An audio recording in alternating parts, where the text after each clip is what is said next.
दोस्तों, आज की कहानी क्राइम की दुनिया की एक ऐसी कहानी है जिसे सुनकर आपके रोंगटे खड़े हो जाएंगे। यह कहानी नहीं, एक रूह कपा देने वाली सच्ची घटना है जिसे भारत में तंदूर कांड के नाम से जाना गया। नमस्कार दोस्तों, आपका स्वागत है मेरे इस चैनल पर। दिल्ली में एक सरकारी फ्लैट में सुशील शर्मा अपनी पत्नी नैना साहनी के साथ रहा करता था। सुशील शर्मा भारत की एक जानी मानी राजनीतिक पार्टी का एक नेता था। सुशील शर्मा ने जुलाई 1995 में ऐसा कांड कर दिया था जिसे भारत में तंदूर कांड के नाम से जाना गया। 2 जुलाई 1995 की शाम को सुशील शर्मा अपने ऑफिस से काम खत्म करके शाम को अपने घर लौटता है। जैसे ही सुशील शर्मा घर के अंदर एंटर करता है तो वह देखता है अपनी पत्नी नैना साहनी को फोन पर किसी से बात करते हुए, लेकिन नैना साहनी सुशील शर्मा को देखकर चौंक जाती है।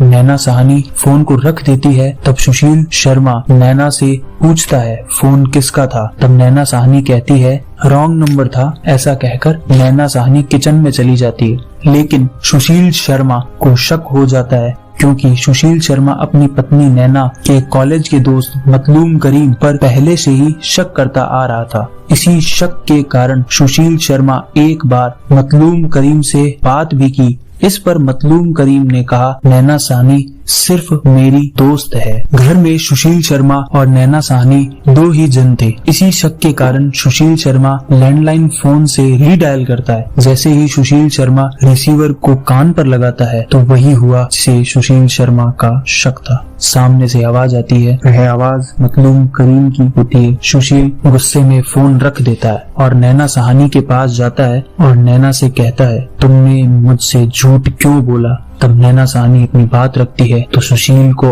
उसकी बात सुनकर और गुस्सा आ जाता है। तभी सुशील अपनी लाइसेंस रिवॉल्वर निकालता है और नैना साहनी पर 3 फायर करता है।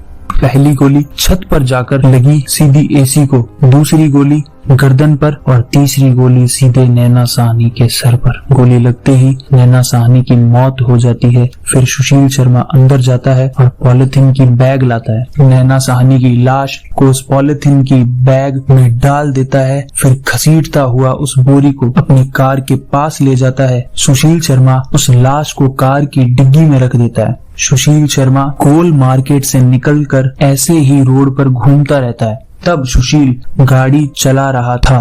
तब उसके मन में यही विचार आ रहे थे कहीं चेकिंग ना हो रही हो, कहीं पुलिस ना रोक ले। थोड़ी देर बाद वह आईटीओ पुल पर पहुंच जाता है। उसने सोचा कि वह इस लाश को आईटीओ पुल के नीचे यमुना में फेंक देगा। अपनी कार को साइड में लगा देता है, लेकिन वहां पर ट्रैफिक बहुत ज्यादा होने के कारण वह डर रहा होता है कि कोई उसे पहचान ना ले, क्योंकि वह एक बड़ी राजनीतिक पार्टी का नेता भी था। लोग उसे जानते भी थे। वह वहां से निकल जाता है। फिर वहां से वह सीधा बगिया रेस्टोरेंट पहुंच जाता है और वही बगिया रेस्टोरेंट था जिसमें उस तंदूर कांड को अंजाम दिया गया था। सुशील वहां जाकर अपनी गाड़ी पार्क करता है और भागकर बगिया रेस्टोरेंट के अंदर जाता है। वह अंदर जाकर देखता अंदर बहुत सारे लोग खाना खा रहे होते हैं। रात को लगभग 10 बज रहे होते हैं। उस रेस्टोरेंट का हेड केशव था जो सुशील का बहुत अच्छा दोस्त था। सुशील तुरंत केशव के पास पहुंचता है और केशव को रेस्टोरेंट बंद करने को कहता है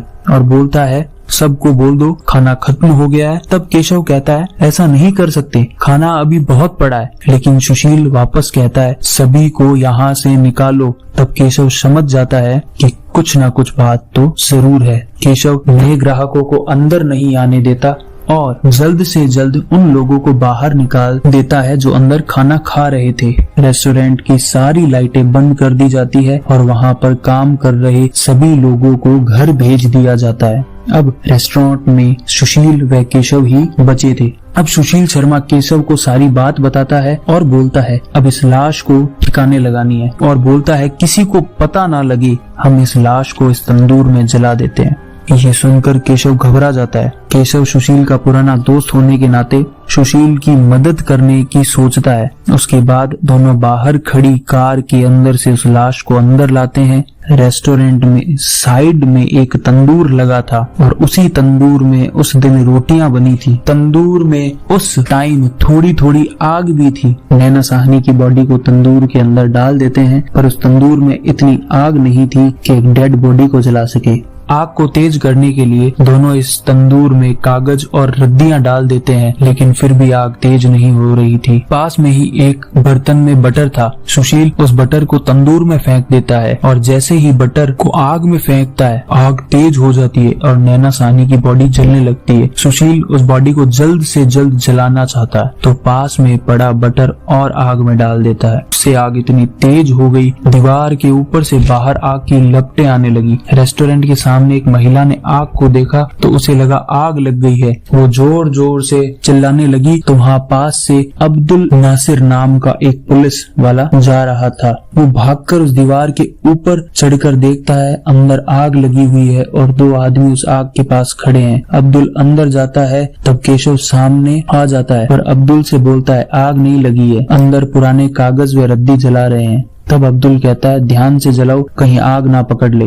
ऐसा कहकर जब अब्दुल बाहर आता है तो उसको बदबू आती है किसी के बाल जलने की, जैसे कि मांस को जलाया जा रहा है। अब्दुल को शक होता है, वह भागकर अंदर जाता है तो तंदूर को देखता है। तब उसको तंदूर के अंदर एक जला हुआ हाथ दिखता है। वो घबरा कर बाहर आ जाता है और तुरंत पीसीआर को फोन करता है। तब तक पुलिस वहाँ पहुँच जाती है। तब तक सुशील शर्मा वहाँ से भाग जाता है। पुलिस उस आग को बुझाती है। तब तक नैना साहनी की आधी लाश जल चुकी थी। पुलिस केशव को पकड़ लेती है और लाश को मोर्चरी में रखा देती है। बाद में सुशील शर्मा अपना हुलिया बदलता फिरता भागता रहता है। आखिरकार पुलिस उसे पकड़ लेती है। बाद में सुशील शर्मा को फांसी की सजा सुनाई गई, लेकिन 2013 में सुप्रीम कोर्ट ने इस फांसी को उम्र कैद में बदल दिया, क्योंकि कोर्ट का मानना था सोची समझे साजिश नहीं थी बल्कि अचानक से गुस्से में हुआ कत्ल था। तो दोस्तों, यह थी अपनी आज की कहानी।